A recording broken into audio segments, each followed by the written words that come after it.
It's time for DodgerHeads.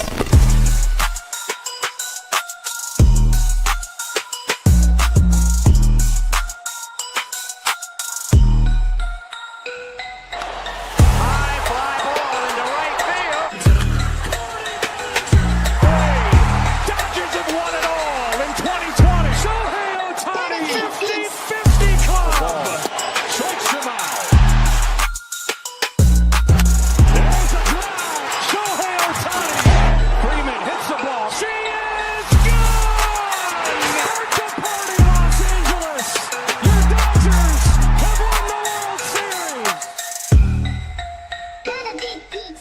What's up, everybody? Welcome into DodgerHeads Live, presented by DodgerBlue.com, part of the Medium Large Sports Network.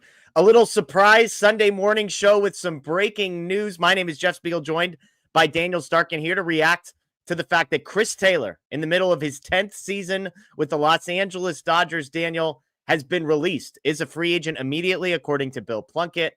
The move corresponds to Tommy Edman returning from the injured list. But when the news came across your ticker this morning, Daniel, what was your immediate reaction to this one?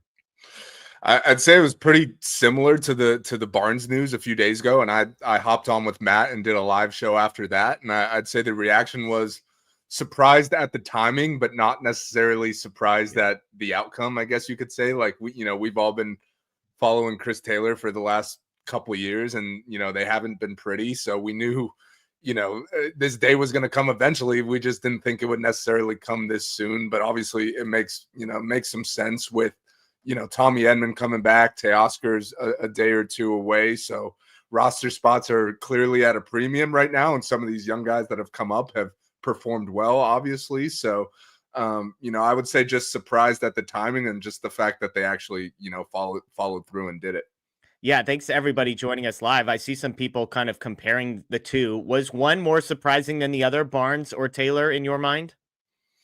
I would say probably Barnes, just because they had stuck with him for so long, and they knew, Barnes has been the same guy for the last 4 or 5 years, I'd say, and they clearly, valued him because they decided to pick up his option, which they could have, not done. And that's why it was surprising for me. Like, Chris Taylor's contract was set in stone, and obviously it was a lot more money than Barnes. So they are kind of biting the bullet here by DFAing him. I think he had like $12.5 million or something remaining on his contract for the rest of the season. So that's not nothing. I know the Dodgers have a lot of money, but that's a significant amount, whereas Barnes, it's like 3 or 4 million, and you don't care about that as much. So from a financial component of this, I'd say Barnes was more surprising, just because it's not every day that a team lets go of a guy with that much left on his contract. Yeah, absolutely. And Taylor, by the way, it's worth mentioning, there's also a $4 million buyout on what would have been a team option also. So I think all in total, they owe him at least $16 million in order to make this move happen. I'm with you. The Barnes one was more surprising, in part just because it happened first. I mean, I was dead wrong about whether this Taylor move would happen. And partly the reason was this just hasn't been how the Dodgers have operated for a long time. We've seen them be loyal to a fault. We've seen them kind of carry around some dead weight, maybe longer than expected. The first time they broke with that trend was Jason Hayward a year ago. But even then you could explain it away with, well, Hayward hadn't been there that long. He obviously wasn't very good. But with Barnes, with Taylor, with Rojas, even, it was like, I mean, surely they're not going to do this. They'll just keep them around, keep them off the playoff roster and move along. And yet they let go of Barnes, and all of a sudden everybody's on notice. Now, you could have justified, well, Dalton Rushing, the top prospect in the organization, banging down the door, the value that comes from being at the major league level for him, even if he's not playing every day, all that stuff. And I was on here. And again, I'm here to admit I was dead wrong about this move, because I just assumed, based on track record, that while Chris Taylor definitely deserved to be released and is not good, and Miguel Rojas fits in the same camp, that they just would maintain, well, just keep the guy around, don't lose him for, give up the roster spot, et cetera, that they would just keep him around, because that's kind of what they've done. And I'm stunned that they actually did it. I'm excited feels mean, because I feel for Chris Taylor, how long he's been here. He's nearing the 10 years of service time, which is a big deal. He will not get there as a member of the Dodgers, it appears. But from the perspective of a fan who wants his team to be good and to win a lot of games, this is an exciting day for the Dodgers, because you can't argue, Daniel, that they are a worse team today than they were yesterday. Yeah, and at some point in the show, we'll get to the great moments with CT3 because there were a lot of them, and he deserves his flowers. But obviously, the last couple years had not been great, and I think you were tweeting about it either last night or the night before, kind of what the different options were, with Tommy Edman coming back, and I threw a comment under one of your tweets saying like they'll probably just throw Taylor on the IL, so that also kind of makes it a little more surprising, just because that in theory could have been an option as well, where it's like, oh, his hamstring is sore, you throw him on the IL.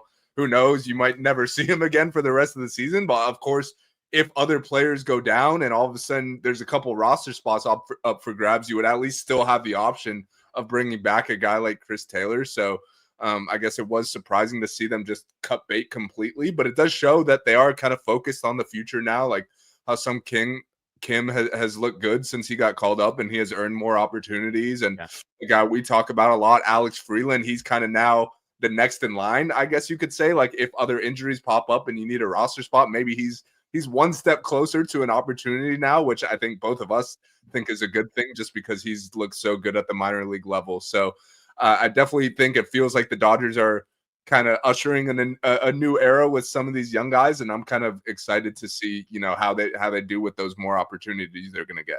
Yeah, Miggy Rowe might be carefully watching Alex Freeland's box scores down in Oklahoma City. We've got a special treat for us. We got another person hopping in, the great Scott Gearmin, joining us for the Breaking Dodger Heads news that Chris Taylor is gone. Scott, I asked Daniel a simple question, which was, nobody's going to sit here and argue Chris Taylor did not deserve based on his play, but what he had been through, the organization, etc. How surprised were you that the Dodgers actually did the thing and let Chris Taylor walk? Good to see you guys. I would say it's some surprising news. It's two-part answer. I'm sure we'll talk about the pros to this and why, but just to see the headline, surprising from that sense, right? And that's something that always is going to shock us. That when a player who's been a huge piece to what the Dodgers, postseason success under this ownership group, leaves in this manner, is out, from the organization in this way, it's definitely something that you're going to immediately say, damn, this stinks. Like the news, you don't want to see this happen. A player, designated for assignment who's meant so much to the organization, regardless if they've struggled for, for some years. It's just how it goes. It's like seeing that family dog, get old, and you just know the end is coming. And I know it's joking, but that's how it feels. You grow attached to these players. That's the human side of you when we cover this. So when I see Chris Taylor leaving the organization, you see the tweet. The one that hurts is Chris Taylor doesn't have a locker in the Dodgers clubhouse anymore. That sucks. That's the news I don't want to read. But yeah, it was surprising just to read it. But from an overall performance and a player standpoint and roster standpoint from where they're at, not a surprising move. Yeah, we have a super chat here from Jose. He said, do you think they had their mind set on CT3? What about Miguel Rojas? Scott, I'll just come right back to you. Sure. If I had told you someone was getting DFA'd today, would you have picked Chris Taylor over Miguel Rojas as the guy most likely to go? I would say so. I really would. His playtime is diminished significantly. Chris Taylor, it was more so just like a late game sub, and Miguel Rojas, they feel like he can provide some upside defensively up the middle, and he's looked a little bit better offensively. He's executing where they need him to, sacrifice bunts. He's going up there. It's more on the defensive side. They're kind of in between with a few options up the middle, and he's been able to go out and do it. He's been able to go fill in and spell in some spots, and they feel comfortable with him there. I think, Jeff, you said something about people, I don't know who was on Twitter, said about Dodger fans hating Miguel Rojas over one defensive play. I don't know who it was, but I'm like, yeah, I'm right there. But he's done his job this year. For what you ask a veteran middle infielder to do, he's been fine. He has some flash plays, and he's just able to provide a job. And Chris Taylor's playing time has just diminished so much to the point where it's like, I forget he's on the team sometimes. Yeah, that was one of the things, Daniel, we talked about on this show, because there were lots of people complaining about Chris Taylor, and it was like, I mean, the good news is he never plays. So you could dislike Chris Taylor for 5 at-bats every 2 weeks that he gets. That's why I'm not surprised, Daniel, that it was Taylor, because the Dodgers, I kind of always say they will tell you what they think about people. Like they will tell you what they think about Miguel Rojas and Chris Taylor. One guy played more than the other. But were you at all surprised, Daniel, that it was Taylor, given the cost, given how long he's been with the organization, given how close he is to the 10 years of service time? Did any of that make you think that maybe, just maybe, Miguel Rojas was going to be the guy? So I'll answer this question in two different ways, because I'd say if it was up to me, if I was making the decision, I would probably have kept Chris Taylor, just because I do think he provides more versatility. He provides some speed, on the base pass, and obviously neither of them is an everyday starter by any means. So when you're talking about a bench player, I do think those other things should factor in. But like you guys said, like when I'm looking at this from the Dodgers perspective, I'm not surprised at all, just because, Miguel Rojas starts a couple days a week. Like he gets significant playing time, whereas like you guys said, Chris Taylor has just been rotting away on the bench for the last 16 months or whatever. Yeah. So, so in that sense, I wasn't surprised, but to me, at the end of the day, we might see Rojas gone at some point this season too, but either way, I don't think if we're, when the playoffs roll around, I don't think either guy should be starting games, especially if Kim continues to play well the way he has. Tommy Edmonds back, of course, Dalton Rushing, we'll see, if he keeps hitting, maybe he plays his way into some playing time at somewhere other than catcher. So in that sense, we'll see what ends up happening with Rojas as well. But to me, the way the Dodgers viewed this, it wasn't surprising to me. Yeah, again, for those just joining us, the breaking news from the Dodgers this morning is that Tommy Edman is back, and in order to make room on the 26-man roster, Chris Taylor was released. He's a free agent immediately, according to Bill Plunkett, and so he is going to have to try and find a job elsewhere. Some quotes from Andrew Friedman, Scott, that I'd like to get your thoughts. Going into the season, they did not expect to release Barnes and Taylor. We knew the Barnes part because they literally actively chose to keep him around. So we knew they were not expecting this from that regard. But he said, with where we were, all things factored in, while not easy, we felt it was the right thing to do. He also noted that in 2021, when they won 106 games and lost the division, they were talking about moving on from these guys potentially. Quote, everything we do is about trying to win as many games as we can. We've got a tough division. What do you make of this quote? Because I think we've always heard them say everything we do is about trying to win. This year, I believe them. Like they are making all of the things that say we genuinely care about how many wins we get in the regular season. A lot to break down there. And I want to get your guys' thoughts where the Dodgers record is in a place where we can sit back and say, it's okay. They punt a game here and there because they're just establishing some dominance. They're playing at a great rate. It doesn't look as pretty as preseason predictions of, they're just going to blow everybody out all the time. They've got an insanely stacked roster. They're going through some growing pains right now, dealing with some injuries here, guys going down, Tommy Edman, Teo coming back. It's eerily similar to what they did going through last year. I think I tweeted about this. We all had dialogue, talking about how it felt like the start of the season from 2024, that the bench just has no depth. Guys don't know what they're doing, haven't found their footing yet. And they're going to have to make some hard decisions. Last year, it wasn't time, I guess, for them to get rid of the veterans who needed more of a runway. If they did it then, we talked, Jeff, you and we had a lot of conversations that the veterans just weren't performing. But for them, it would have created an even bigger hole if they were to get rid of those guys and just try to find out, who they can bring in otherwise. But now it feels like they're at a point where Andy Pages is playing at an incredible rate, all-star type rate, flipping his whole season around. He needs to be playing a bunch. Michael Conforto, they just gave a bunch of money to. I know people talking about that. I get asked every day about it. They paid him a lot of money. They're going to figure out if he's, really what he is right now, or if he can do it. Kike, we know where it's at. Ha-Seong Kim has been a bright spot. We all know what he's done, how dynamic he's been. They have to find some playing time for him. The old way that the Dodgers operate is that you're just going to run the veterans out there, and that's just how it goes. The guys need to start in minor leagues all the time. But I think it's at a point where even the front office understands, they know this, that they're going to implement. We've got enough young upside that we just have to put them into the spotlight. We have to use this upside and let it, have this infusion. When's the last time, guys, we've had, 2 to 3 guys, Dalton Rushing, even if he keeps playing like this, like 3 guys that can come in and put themselves into a starting roster with the Los Angeles Dodgers. It just hasn't happened. Well, and Daniel, that was going to be my next question. Is this a new thing that the Dodgers are doing with the way they adjust their roster? Or is this the first time they've actually had 2 or 3 young guys that they felt were actually ready to come in? Like, would they have done this sooner had Dalton Rushing been where he was 2 years ago, or Alex Freeland or Ha-Seong Kim or whatever?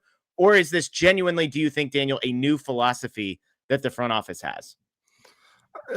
I'd lean towards the latter, but I would say it's a combo of both. But I think a lot of it has to do with where the standings are at, and I know Andrew Friedman referenced the 2021 season where it was a division race to the very end, and the Dodgers won like 106 games or whatever it was, and still didn't win the division. So I definitely think if we were sitting here and the Dodgers had a 6-game division lead right now, I don't think these moves would be happening. Like, I think there would be less urgency, but I think the fact that they kind of need to win at a good pace just to stay ahead of these other NL West teams that are looking like they're really good. I definitely think there was more urgency to get guys who could come in and produce right away. And obviously you have to have those guys to be able to make, this move. So that's why I think, it helps that you have a guy like Dalton Rushing who's shown that he's big league ready, and a guy like Ha-Seong Kim who came up, and I think a lot of us were expecting him to struggle, at least, at the beginning of his major league career, but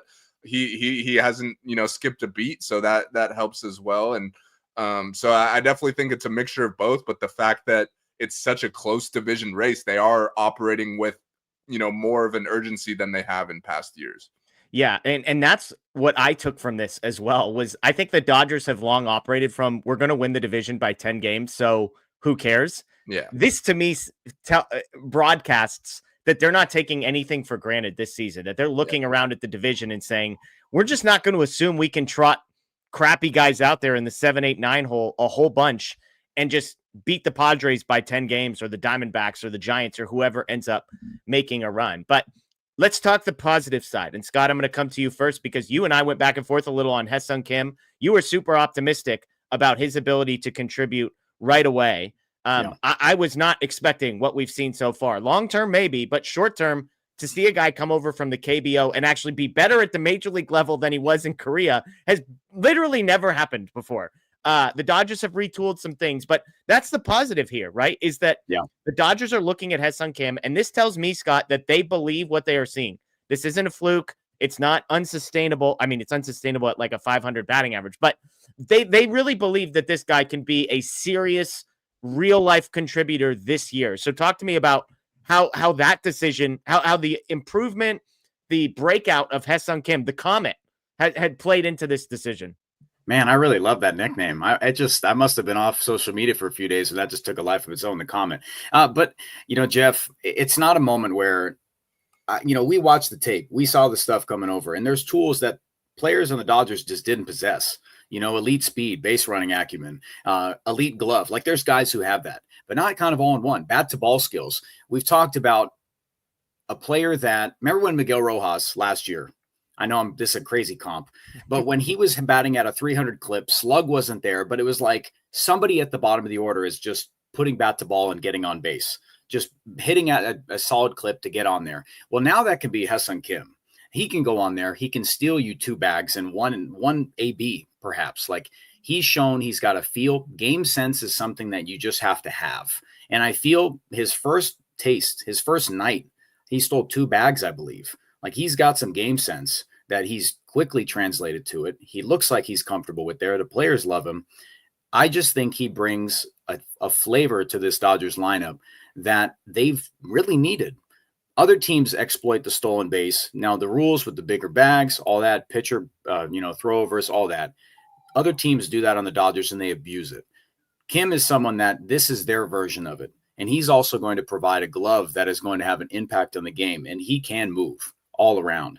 I'm not saying this is Dodgers' version of Chris Taylor, but this is a Dodgers version of someone that can provide an elite glove, elite speed, bat to ball, and you've got him for peanuts. And he just has jumped right in, and you have to capitalize on that. He's one of those guys There's nothing more he can do at AAA. What is sending him down to AAA going to do aside from just going out there and continuing to do this? He needs to be playing against big leaguers. He's already been playing against, professional players in KBO. So he's got to stay. He's one of those where you just have to keep him. Well, talk me through it, Scott. Like, what does it look like for Kim to be able to get those at bats? Is it, Conforto basically being relegated to a bench role and Andy Pages moves into a corner? Like, do you see Kim playing 5+ days a week? They're doing the thing. They're doing the thing where against lefties, they're just not making it happen yet. Either way that they want to get, some at bats to other guys. They want Conforto to keep, because against righties, Conforto's not performing at all. Remember last year, he was like, reverse splits, Michael Conforto. So it's things that historically you don't bank on a guy having reverse splits and you just stick with that. I would like to see Kim playing a bunch, but he's a rookie. You don't want to run him into the ground. You want to put him in spots to perform at a high level. You don't want to put him in a disadvantageous spot to, if they don't feel comfortable against a lefty, if, their game planning guys say, hey, let's keep him on the upside against righties and we'll start to ease him into starts versus lefties. And I think that's the way they plan to do it, running him out against lefties. And perhaps it was like with Gavin Lux. If he, just because he's batting against righties and he's raking against righties at certain points, you don't want to just run him out against lefties because if he starts to see failure, that might start to bleed into everything else. Kim's having success against righties. Let's start to ease him in against lefties. And then that's when you're going to start to see, 5, 6, out of 7 games starts for him. Yeah. And that was why I was skeptical that the Dodgers would make this move, Daniel, simply because I know he's, people in the chat, he's not a kid. He's 26. He's been playing professional baseball. And yet it is a transition from Korea to the United States. The Dodgers have made clear, Kim has made clear, they've totally reworked his swing. This is an entirely different swing. Scotty said he was grinding the tape on the KBO stuff. I imagine you can tell that the swing is totally different compared to what you saw in those videos. But I was partly skeptical because I just don't know, Daniel, where he gets playing time every single day. And so it wasn't that Kim isn't better than Chris Taylor. I just wondered if you're rebuilding a guy's swing from scratch, do you want him playing twice a week at the major league level and then coming in as a pinch runner late in games? But maybe that's what the Dodgers see here. Yeah. I mean, first of all, I guess it's a good thing that we're having this conversation where, excuse me, in theory, you have more than enough starting caliber players, whereas a couple weeks ago we definitely weren't in that spot. So I guess it's a good problem to have. And I think usually this stuff kind of works itself out. Like the guys who hit are going to play. And I don't think they're at a point of fully benching Conforto. Like I still think they're going to give him more of a runway to turn it around. But, 2-3 weeks down the line, if he's still really struggling, then at that and Kim's still kind of producing in the opportunities he's given, then I think, at that point, then you could kind of make that shift where Kim's getting closer to everyday at bats. Conforto becomes more of a left-handed bat off the bench. And, Tommy Edman shifts to center, and then, Teo in left and Pages in right. That's a much better defensive alignment, I would say. So unless Conforto is tearing the cover off the ball, I definitely think that's probably the way they're going to go. But I do think for the time being, they're going to mix and match. And, Conforto might play 4 times a week. Kim might play 4 times a week. Like, Pages might get a day off here and there. Edman might get a day off here and there. And then, we'll kind of see how things work itself out, a month down the line, who's still hitting, who's struggling, and then go from there. But I definitely think, as I started by saying, it's a good problem to have as opposed to, who are we going to throw in the lineup today because we have no good options. Yeah. Some breaking news while we're on here, not breaking in the sense unexpected, but as we have been doing this show, the Dodgers just placed Kirby Yates on the injured list with a right hamstring strain. Scotty, the Dodgers giveth and they taketh away. You're a Haesung Kim guy. It's a great morning for you, but you're also maybe the biggest supporter of Kirby Yates as well. So talk me through where you're at right now. It sucked. I was watching that outing last night after a long day at the girls softball fields. I was watching the game at the bar and into my second dirty martini. And I looked up and saw Kirby Yates grab his hammy. And I knew right then. And then, I saw Doc go out and then Trainer followed right behind him. This is a bullpen that has some age. This is terrible. This is a terrible problem to have. Kirby Yates has had his struggles, but I remember what Blake said last night in our group chat. He says, if I love Kirby Yates, but it feels like every time he goes in a game, he's giving up something to, give up a lead. Yeah. Something like that. He's definitely had some rust, and I don't like when a guy gets hurt at a tough spot, right? When they have a bumpy spot in their performance and then they get hurt. I don't like leaving on that tough note, because then he's got to work back from injury. And then during that time, I guess the cherry on top of this is that during this time when he's rehabbing his hammy, they can work out the kinks and hopefully find something to get him back, on the right track, because the last few years, he's been one of the best relievers in baseball. So I expect the Dodgers game planning guys and Mark Pryor, all of them to work on this. But it sucks. He's going to be a big piece down the stretch when he returns. Yeah, Lou Trevino is the corresponding move. He will be back. He will take Yates' spot on the roster. Daniel, my fear with the Yates thing is he's 38. It's a hamstring strain. It's a muscle injury. It's better than an arm. It's not an elbow. It's not a shoulder. But, as a guy that's not quite 38, but closer to 38 than not, these type of things don't feel like they probably heal quite as quickly. So do you think this is the type of thing that might linger for, 4 to 6 weeks kind of a deal?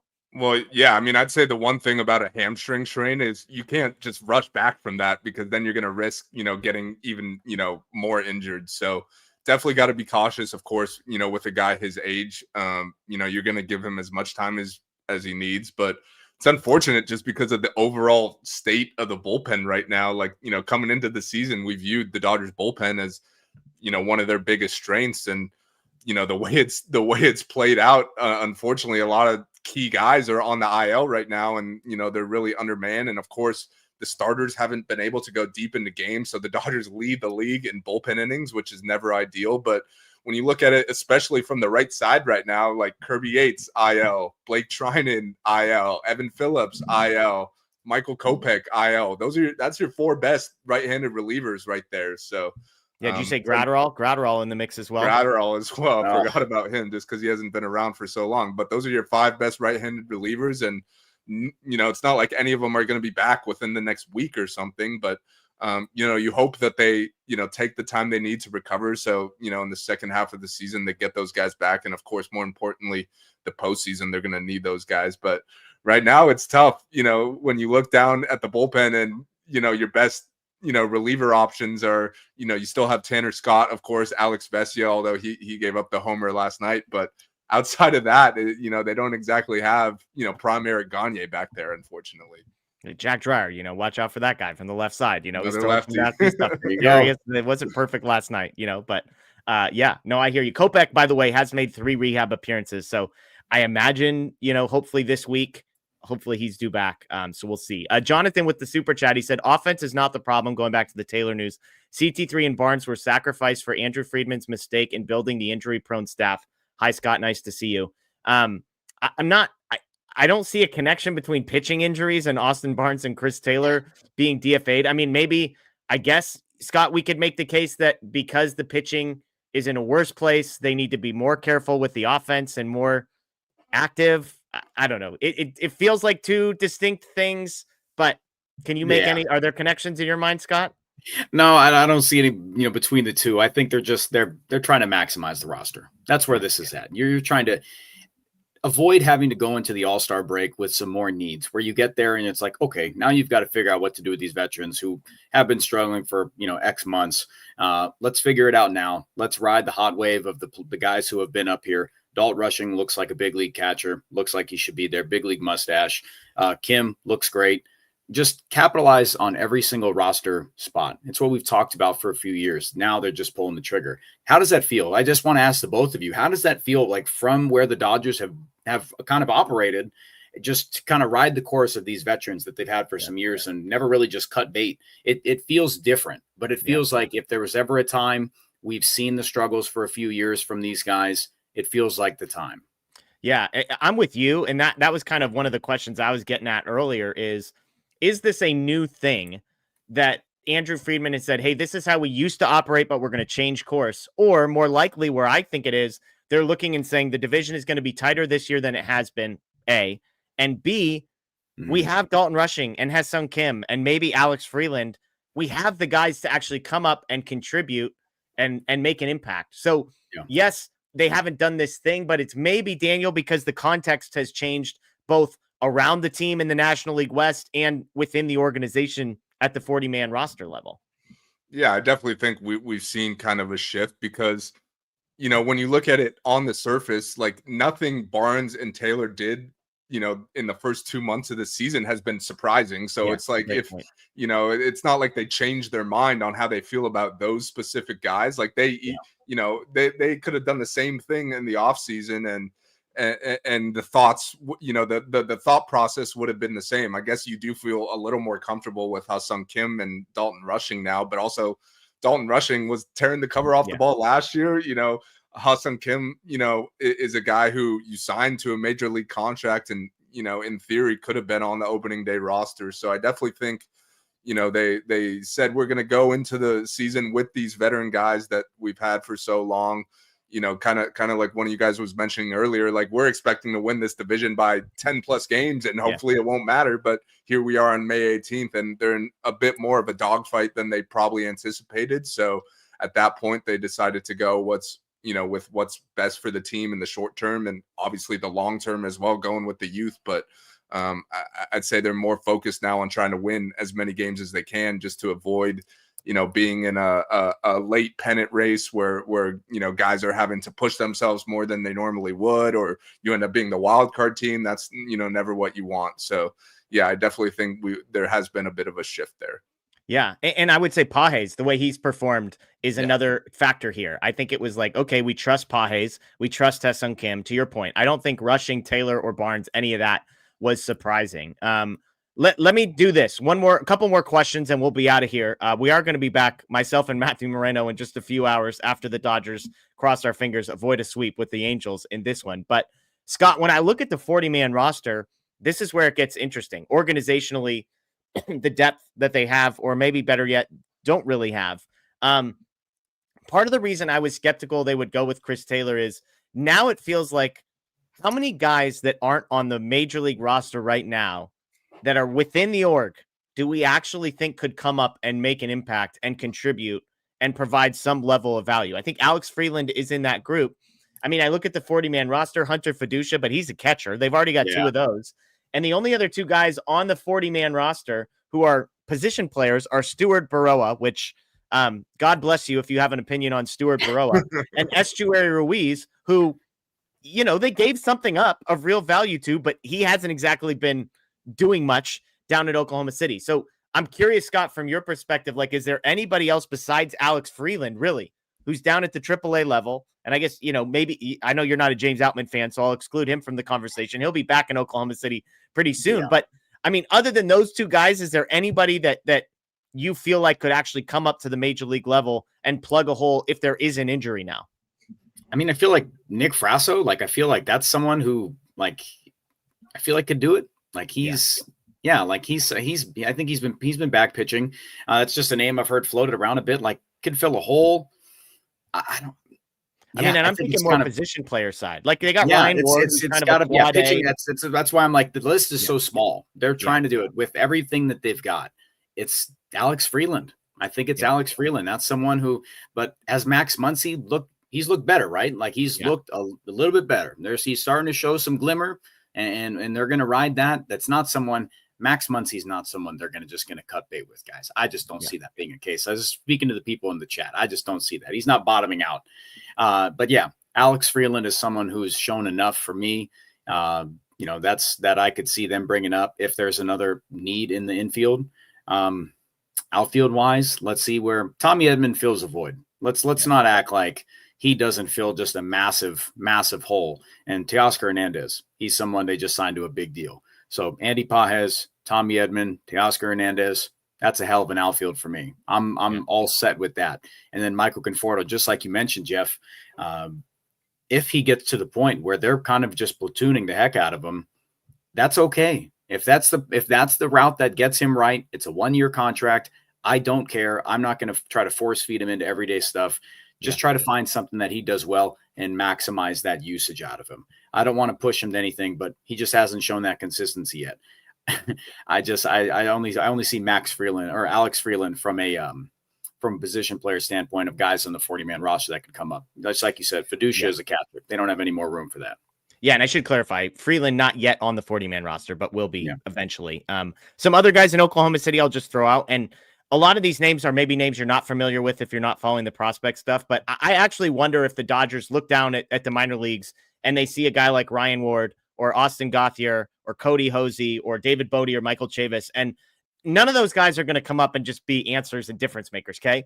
But I wonder, Daniel, if they look at those guys and say, I mean, you're telling me that Austin Gauthier couldn't come up and give me the Chris Taylor impression? The bar is low. The bar for the guys that they might come in as organizational depth to replace is not especially high. So I just wonder if they look down at OKC and say, we got 4 or 5 guys that could give us at least 80% of Chris Taylor if we do get into a pinch.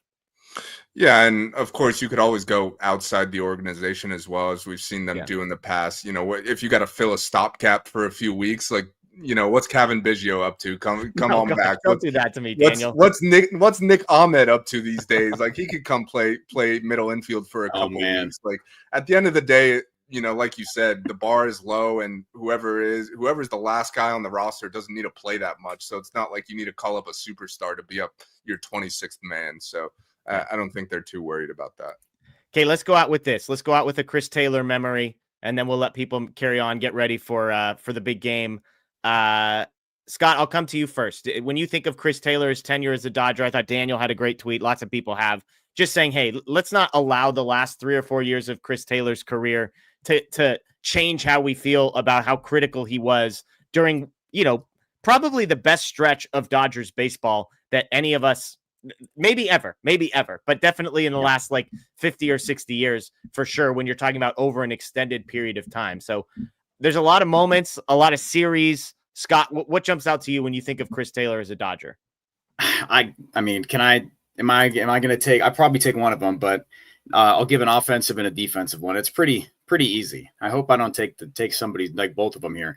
But it's the leadoff homer against Dallas Keuchel in the game 1 of the 2017 World Series. Bang, starts the World Series. Like, those moments for me matter. Like that, those calls and like that moment there, it felt like that was just euphoria. That type of run, the height of Chris Taylor's stuff coming back. And I remember where I was in 2018, Christian Yelich, opposite field, lays out a full extension, saves that game, sends them to the NLCS, or wins the NLCS, sends them, that essentially took them to the World Series. Those type of stuff. And that's what it's not lost on me. It just feels so far removed from that version of him. But those are the moments that cemented him with me. He was just one of those role player guys where, the old timers from the 1988 Dodger fans, remember, they have got their guys. Chris Taylor is one of those who went out and did the dirty work. And, those 2 moments for me are just, cemented. Daniel, what do you got? Obviously, Scott picked 2 of the ones that stand out. I'd say obviously the walk-off home run in the wild card game in 2021, which used to be the end of our intro. Now, we got a new one now, but I feel like we've seen that home run, a million times just from watching DodgerHeads. And then also something that stands out on the defensive side of the ball was when he threw a guy out at home plate to end one of the Padres games. That was kind of in the thick of the rivalry a couple years ago at Petco Park. Really good game. And I want to say Machado got the hit, or Machado was running or something, and CT just hosed him at home to end the game to secure a win for the boys in blue. Yeah. Mine is the walk-off in the wild card for a million reasons. One, because I was an idiot and I was like, Chris Taylor should be nowhere near this game. I can't believe they're going to put him in the game. And then he hits the walk-off. But it's like one of the only walk-off elimination game ever in the postseason. So that was a huge deal. And he had not been very good. And he came up in the biggest spot and ended that one. So kudos to him. I also want to just shout out as a whole, he played 80 postseason games for the Dodgers, 116 weighted runs created plus with 9 home runs. So over 80 games, he was a well above average offensive player against the best pitching in nut crunching time. He came to play while filling in at second base, shortstop, left field, center field, third base, absolutely everywhere. So it's a sad day for him. Obviously, it's good in the short term if you're just a Dodgers fan that wants to see them win baseball games. Tommy Edman being back helps as well. But farewell, Chris Taylor. You are, he'll be a guy that I know for a fact over the next 25 years we will see around Dodger Stadium, and he will get a huge ovation as a guy that was a big part of an incredible stretch of Dodgers baseball. So, and just to add to that real quick, let's not forget that Chris Taylor was a guy, the Dodgers basically got for free in a minor trade for Zach Lee, and no one expected anything out of him, and he carves out this incredible 10-year career. So credit to him, and yeah, thanks for all the great memories. Yeah, absolutely. Hawaiian Care with the super chat, by the way, going back to the pitching conversation. Sorry, I missed this one earlier. Pitching and all sorts of different emojis displaying sad face. Yeah. Real quick, Daniel, how concerned are we with the state of the Dodgers pitching staff right now? I'm going to talk Clayton Kershaw post game, so everybody buckle up for that one. But just as a whole, Yates going to the injured list, the state of where everybody is, how concerned are you? It's a little concerning. I think, why I'm not like jumping off a bridge or anything is just because, to this point, there hasn't been any like season ending injuries. So I definitely think when you look at a potential postseason, like they're still in good shape, but for the time being, it's going to be a struggle, and they're going to have to kind of find a way with what they have. The offense is going to have to pick up the slack. So, that might play into kind of why they're going with these younger guys who could hit. Like they know they're going to have to outscore teams right now. But yeah, I definitely think, in the short term, it's concerning, but still holding out hope in the long term that they could get all these key guys back. And at least maybe not all of them, but at least if you have 4 good starters for the postseason, that'll do. And, some of your key relievers, that'd be ideal. Yeah, it's May 18th. That's the good news. It's May 18th, everybody. So Daniel, Scott, thanks for hopping in on short notice here. Thank you, everybody who joined us live on Facebook, on YouTube, on Twitter. Again, if you're new to Dodger Blue, to DodgerHeads, go ahead on YouTube, click subscribe, ring the notification bell. We go live 3 days a week. Today we will be early, Sunday. Normally we do Sunday night. We're doing a post-game show after this Angels game as the Dodgers try to avoid a sweep. Matthew Moreno and I will be back for that one, and then we'll be live Tuesday.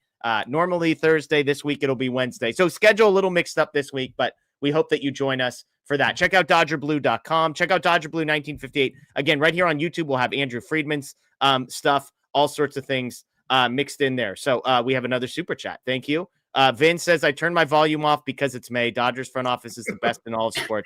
Trust them. Vin could not have said it better, Vin. You could not have ended the show with a more perfect Thanks comment. for watching, though. Thank you for watching, even with the volume off. You get to see 3 beautiful faces, so I guess you got that going for you as well. Folks, enjoy the game. Go Dodgers. We will see you post-game. And remember, still champs.